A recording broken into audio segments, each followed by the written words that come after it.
At 2:17 a.m., the camera didn't glitch. It obeyed. The feed from East Wing Camera 14 didn't flicker or distort. It shut down cleanly, as if someone inside the house had calmly decided that what was about to happen did not need to be recorded. 17 seconds later, Eleanor Vance stopped being protected. 43 minutes after that, she stopped breathing. No alarm sounded. No glass shattered loudly enough to wake the guards. No one screamed. And by sunrise, the narrative was already under construction. But to understand what happened that night, you have to understand something about Eleanor Vance. She was not afraid of being killed. She was afraid of being erased.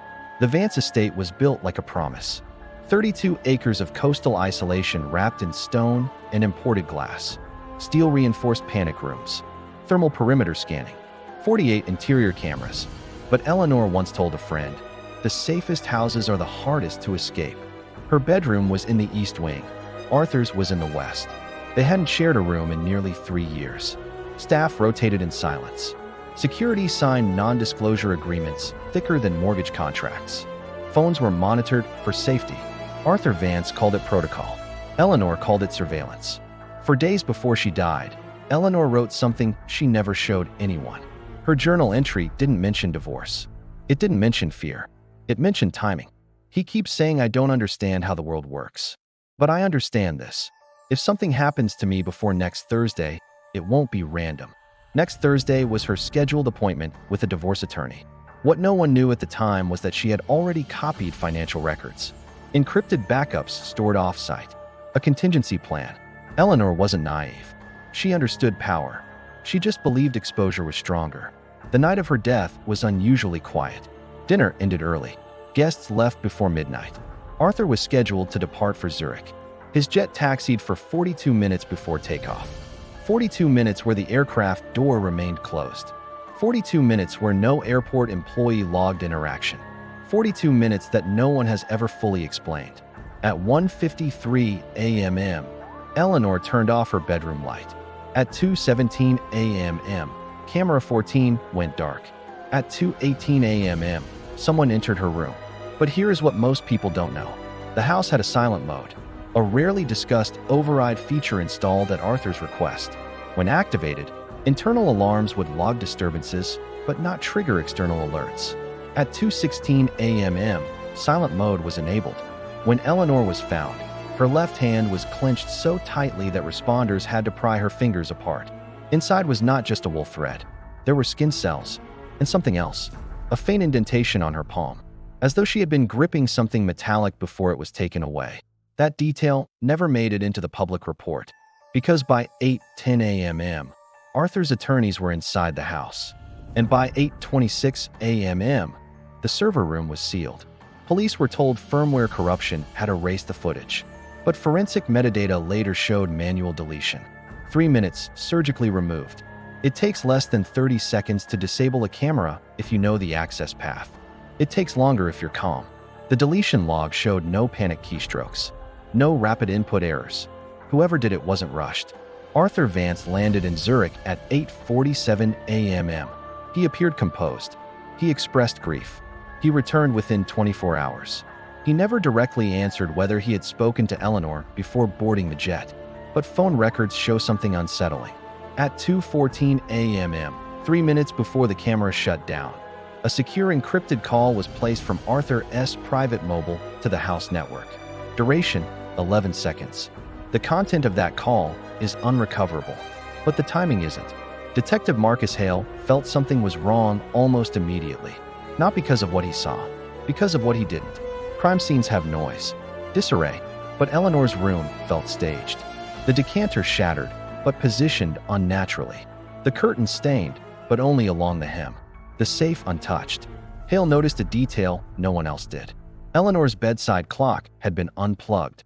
Not broken, unplugged. Its display frozen at 2:21 a.m. Why unplug a clock? Unless you wanted to anchor time. Weeks later, a whistleblower contacted a journalist. Eleanor had not just scheduled a divorce meeting. She had prepared a sealed affidavit. In it, she described financial coercion and threat-based leverage. She alleged Arthur had once told her, "You want to survive a public war with me." The affidavit vanished from her attorney's office after her death. The attorney withdrew from practice 6 months later. But here is where the story fractures. 5 years later, Detective Hale received an anonymous package. Inside, a flash drive containing partially restored footage. 11 seconds from camera 14. The silhouette entering Eleanor's bedroom appeared tall, broad-shouldered, left-handed. Arthur Vance is left-handed.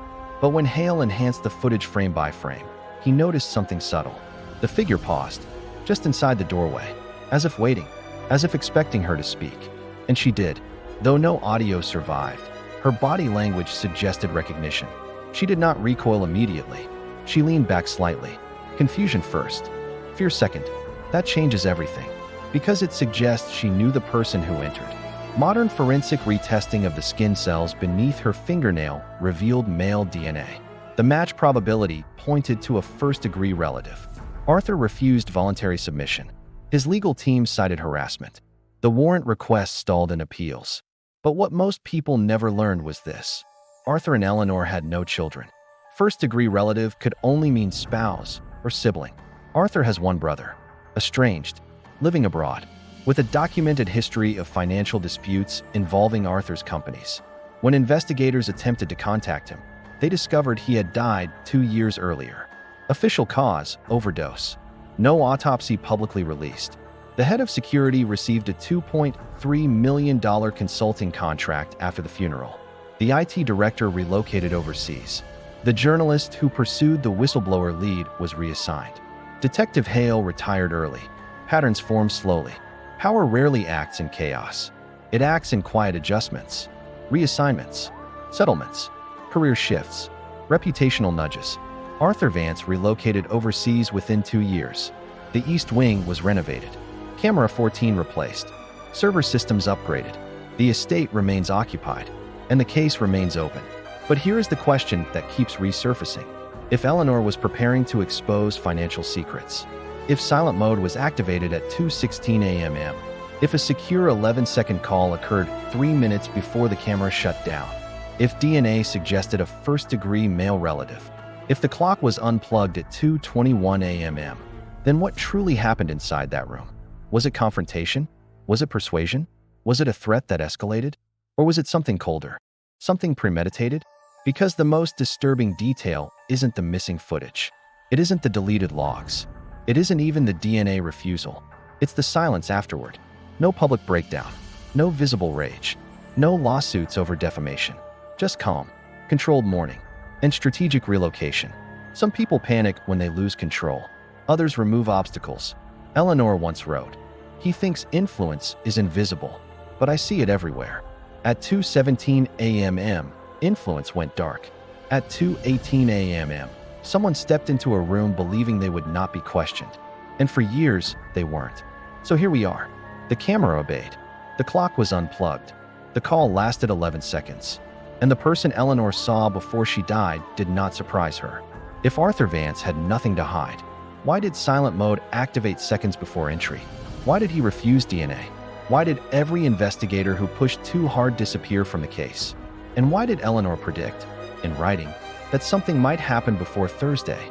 Justice is not always obstructed violently. Sometimes it is suffocated, wrapped in contracts, drowned in litigation, smothered by influence. Eleanor Vance feared being erased, and in many ways, she was. But questions leave fingerprints, even when cameras don't. And somewhere between 2:17 and 2:21 a.m., the truth still exists, waiting for someone powerful enough, or reckless enough, to turn the camera back on. At Arcane Echo True Crime, we follow the record, not speculation. Every case is built from verified documents, official procedures, and confirmed investigative timelines.